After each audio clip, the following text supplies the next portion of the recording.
আকাশবাণী খবর পড়ছি সুস্মিতা সেন। বিশেষ বিশেষ খবর হলো, প্রধানমন্ত্রী নরেন্দ্র মোদী বলেছেন, আধুনিক ও চিরাচরিত চিকিৎসার মধ্যে ভারসাম্য বজায় রাখাটা গোটা বিশ্বের কাছেই অত্যন্ত জরুরি বিষয়। তিনি আজ নতুন দিল্লিতে বিশ্ব স্বাস্থ্য সংস্থা আয়োজিত বিশ্ব ঐতিহ্যবাহী চিকিৎসা সম্মেলনের সমাপ্তি অনুষ্ঠানে অংশ নেন। সংসদের শীতকালীন অধিবেশন আজ শেষ হয়েছে। এবার লোকসভার 15টি অধিবেশনে 111% কাজ হয়েছে বলে অধ্যক্ষ ওম বিড়লা জানিয়েছেন।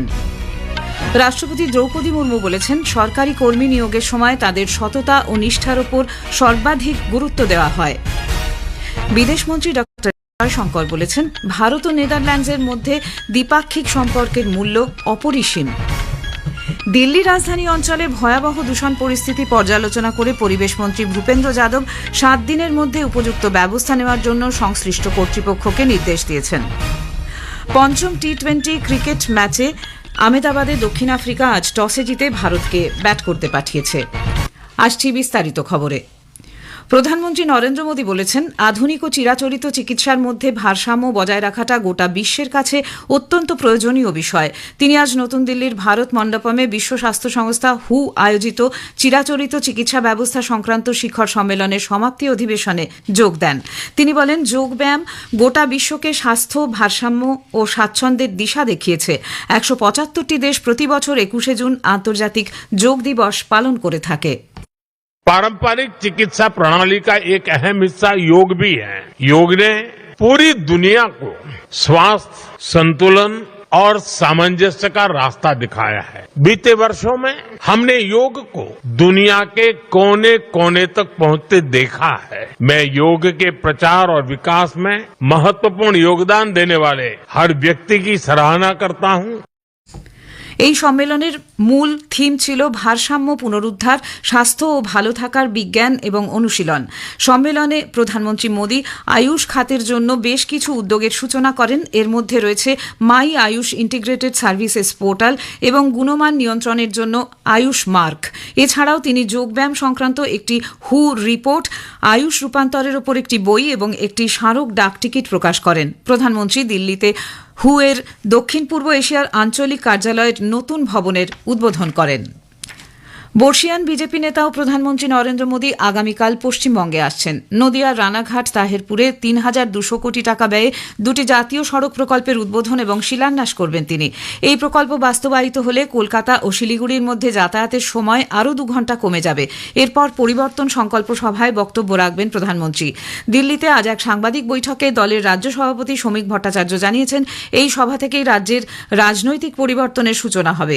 প্রধানমন্ত্রী আগামীকালই দুদিনের আসাম সফর শুরু করবেন। সফরকালে শ্রী মোদী লোকপ্রিয় গোপীনাথ বরদলৈ আন্তর্জাতিক বিমানবন্দরে নতুন টার্মিনাল ভবনের উদ্বোধন করবেন। সফরের শেষ দিনে শ্রী মোদী গুয়াহাটি শহীদ স্মারক ক্ষেত্রে ঐতিহাসিক আসাম আন্দোলনের শহীদদের প্রতি শ্রদ্ধা জ্ঞাপন করবেন। সংসদের উভয় সভার অধিবেশন আজ অনির্দিষ্টকালের জন্য মুলতবি হয়ে গেছে। 1 ডিসেম্বর থেকে শুরু হয়ে 19 দিন চলল এই অধিবেশন। আজ প্রথমে লোকসভা ও পরে রাজ্যসভা মুলতবি হয়ে যায়। মুলতবি হওয়ার আগে লোকসভার অধ্যক্ষ ওম বিড়লা বলেন, এবার 15টি অধিবেশনে 111% কাজ হয়েছে।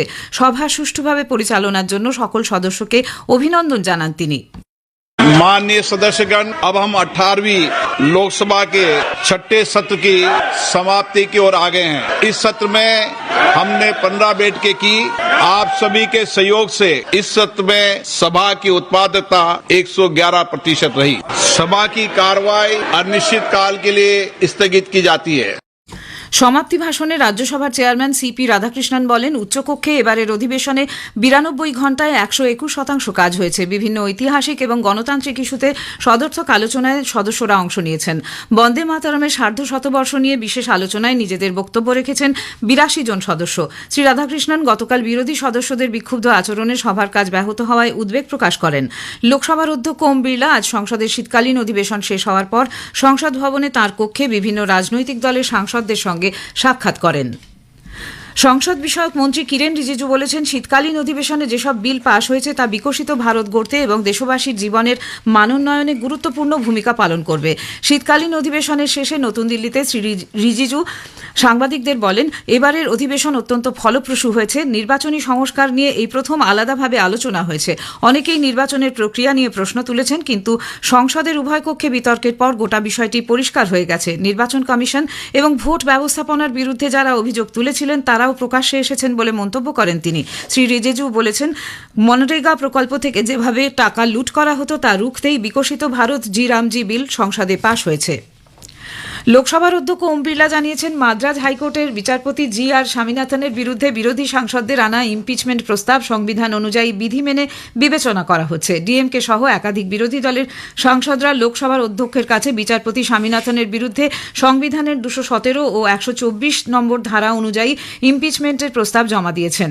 সম্প্রতি বিচারপতি স্বামীনাথন তিরুপারা কুন্দ্রম পাহাড়ের এক দরগার পাশে পাথরের স্তম্ভে প্রদীপ জ্বালানোর অনুমতি দেন, যা নিয়ে বিতর্কের সৃষ্টি হয়। রাষ্ট্রপতি দ্রৌপদী মুর্মু আজ হায়দ্রাবাদে রাজ্য পাবলিক সার্ভিস কমিশনের চেয়ারপারসনদের দুদিনের জাতীয় সম্মেলনের উদ্বোধন করেছেন।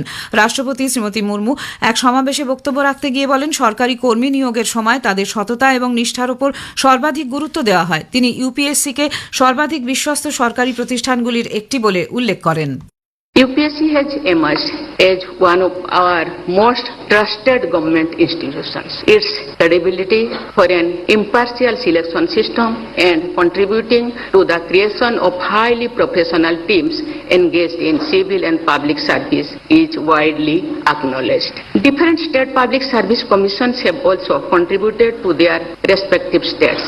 Thus, UPSC and state public service commissions have been diligently fulfilling their constitutional mandate. তেলেঙ্গানার রাজ্যপাল জিষ্ণু দেব বর্মা এবং মুখ্যমন্ত্রী রেবন্ত রেড্ডি এবং ইউপিএসসি চেয়ারম্যান অজয় কুমারও এই অনুষ্ঠানে উপস্থিত ছিলেন। প্রধানমন্ত্রী নরেন্দ্র মোদী 28শে ডিসেম্বর রবিবার আকাশবাণীতে মন কি বাত অনুষ্ঠানে তাঁর চিন্তাভাবনা দেশ বিদেশের মানুষের সঙ্গে ভাগ করে নেবেন। এটি হবে মাসিক বেতার অনুষ্ঠানের 129তম পর্ব। বেলা 11টা থেকে আকাশবাণী এবং দূরদর্শনের সবকটি চ্যানেল এবং Akashvani news on AIR website, mobile app, প্রধানমন্ত্রীর দপ্তর, তথ্য ও সম্প্রচার মন্ত্রকের ওয়েবসাইট ও ইউটিউব চ্যানেলেও মন কি বাত সম্প্রচারিত হবে। খবর শুনছেন আকাশবাণী থেকে। বিদেশমন্ত্রী ডক্টর এস জয়শঙ্কর বলেছেন, ভারত ও নেদারল্যান্ডের মধ্যে দ্বিপাক্ষিক সম্পর্কের মূল্য অপরিসীম। ইউরোপীয় ইউনিয়নের সার্বিক সম্পর্কের ক্ষেত্রেও এটি অত্যন্ত তাৎপর্যপূর্ণ। নতুন দিল্লিতে তিনি আজ নেদারল্যান্ডের বিদেশমন্ত্রী ডেভিড ভ্যান উইলের সঙ্গে এক বৈঠকে মিলিত হন। তিনি বলেন, গত কয়েক মাসে দুটি দেশের মধ্যে একাধিক গুরুত্বপূর্ণ চুক্তি স্বাক্ষরিত হয়েছে। কৃষি, স্বাস্থ্য, বিজ্ঞান, প্রযুক্তির ক্ষেত্রে তাদের যৌথ সহযোগিতার কথা বৈঠকে তুলে ধরেন তিনি। কেন্দ্রীয় পরিবেশ, অরণ্য ও জলবায়ু পরিবর্তন দপ্তরের মন্ত্রী ভূপেন্দ্র যাদব সংশ্লিষ্ট কর্তৃপক্ষকে আগামী এক সপ্তাহের মধ্যে দিল্লির বায়ু দূষণ কমানোর জন্য উপযুক্ত ব্যবস্থা নেওয়ার নির্দেশ দিয়েছেন। দূষণ পরিস্থিতি নিয়ে আজ দিল্লিতে একটি বৈঠকে যোগ দিয়ে তিনি দিল্লি, হরিয়ানা ও উত্তরপ্রদেশের দূষণ পরিস্থিতির বিস্তারিত খবরাখবর নেন। কি ব্যবস্থা নিলে দূষণ পরিস্থিতি নিয়ন্ত্রণে আসতে পারে সে ব্যাপারেও মতবিনিময় হবে। তিনি ঘোষণা করেন, আগামী বছর জানুয়ারি মাস থেকে প্রতি মাসে মন্ত্রী স্তরের রাজ্যগুলির পরিস্থিতি নিয়ে আলোচনা হবে। অনলাইনে ট্রেনের অসংরক্ষিত টিকিট কাটলে তার কোনো প্রিন্ট আউট চেকিং এর সময় দেখাতে হবে না। মোবাইলে টিকিটের ছবি দেখালেই চলবে বলে ভারতীয় রেলের পক্ষ থেকে জানানো হয়েছে। সম্প্রতি কয়েকটি সংবাদ মাধ্যমে প্রচার করা হয়েছিল, অনলাইনে টিকিট কাটলেও তার প্রিন্ট আউট দেখাতে হবে। তার ভিত্তিতেই রেলের এই বিজ্ঞপ্তি।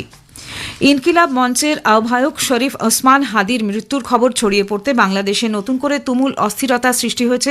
চট্টগ্রামে ভারতের সহকারী হাইকমিশনারের বাসভবনে হামলা চালানো হয়েছে, যা কূটনৈতিক প্রতিষ্ঠানের নিরাপত্তা নিয়ে গুরুতর উদ্বেগ সৃষ্টি করেছে। দুষ্কৃতীরা দ্য ডেইলি স্টার এবং প্রথম আলোর কার্যালয় ভাঙচুর করে আগুন লাগিয়ে দেয়। ধানমন্ডির সাংস্কৃতিক সংগঠন ছায়ানটে সঙ্গীতের জিনিসপত্র ভাঙচুর করে আগুন ধরিয়ে দেওয়া হয়। প্রত্যক্ষদর্শীরা জানিয়েছেন, অজ্ঞাত পরিচয় একদল ব্যক্তি ধর্মীয় স্লোগান দিতে দিতে জোর করে ছায়ানট ভবনে ঢুকেই তাণ্ডব চালায়। তবে হামলাকারীদের মুখ ঢাকা থাকায় তাদের পরিচয় জানা যায়নি। বাংলাদেশ সেনাবাহিনী এবং পুলিশ জনতাকে ছত্রভঙ্গ করে পরিস্থিতি নিয়ন্ত্রণে আনে। আহমেদাবাদে নরেন্দ্র মোদী স্টেডিয়ামে আজ সন্ধ্যায় পঞ্চম তথা শেষ টি-20 ম্যাচে ভারত দক্ষিণ আফ্রিকার মুখোমুখি হয়েছে। দক্ষিণ আফ্রিকা টসে জিতে ভারতকে ব্যাট করতে পাঠিয়েছে। শেষ খবর পাওয়া পর্যন্ত ভারত 8 ওভারে 1 উইকেটে 79 রান করেছে। ভারতীয় দলের প্রথম একাদশে সঞ্জু স্যামসন, ওয়াশিংটন সুন্দর, জসপ্রীত বুমরা অন্তর্ভুক্ত হয়েছেন। দলে নেই শুভমন গিল, হর্ষিত রানা ও কুলদীপ যাদব। শেষ করার আগে খবরের বিশেষ কিছু অংশ আরেকবার। প্রধানমন্ত্রী নরেন্দ্র মোদী বলেছেন, আধুনিক ও চিরাচরিত চিকিৎসার মধ্যে ভারসাম্য বজায় রাখাটা গোটা বিশ্বের কাছেই অত্যন্ত জরুরি বিষয়। তিনি আজ নতুন দিল্লিতে বিশ্ব স্বাস্থ্য সংস্থা আয়োজিত বিশ্ব ঐতিহ্যবাহী চিকিৎসা সম্মেলনের সমাপ্তি অনুষ্ঠানে অংশ নেন। সংসদের শীতকালীন অধিবেশন আজ শেষ হয়েছে। এবার লোকসভার 15টি অধিবেশনে 111% কাজ হয়েছে বলে অধ্যক্ষ ওম বিড়লা জানিয়েছেন। খবর এখনকার মতো এ পর্যন্ত। এরপরে স্থানীয় সংবাদ শুনবেন 7:50 মিনিটে।